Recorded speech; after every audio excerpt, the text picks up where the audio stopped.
2026ல அரசியலில் ஆட்சி என்பதா ஆருடம் என்பதா?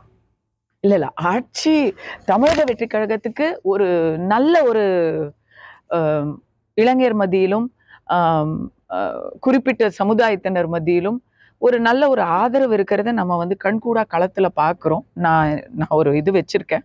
நான் ஒரு ஆய்வு நிறுவனம் வச்சிருக்கிறேன். களத்துல ஒரு நல்ல ஆதரவு இருக்கிறத பார்க்குறோம். விஜய் மேஜிக்ங்கிறது இருக்குது.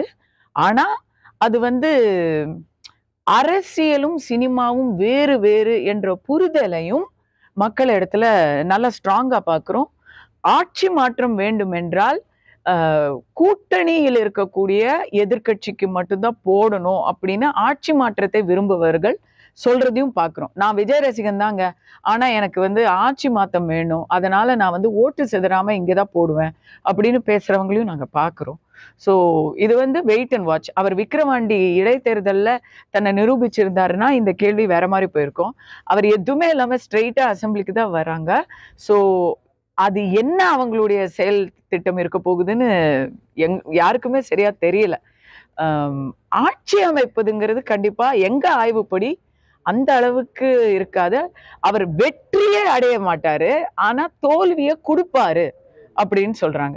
அவர் ஒருத்தரை ஜெயிக்க வைக்க முடியாது, ஆனா ஒருத்தரை துவக்க வைக்க போறாரு, அது கன்ஃபார்ம்.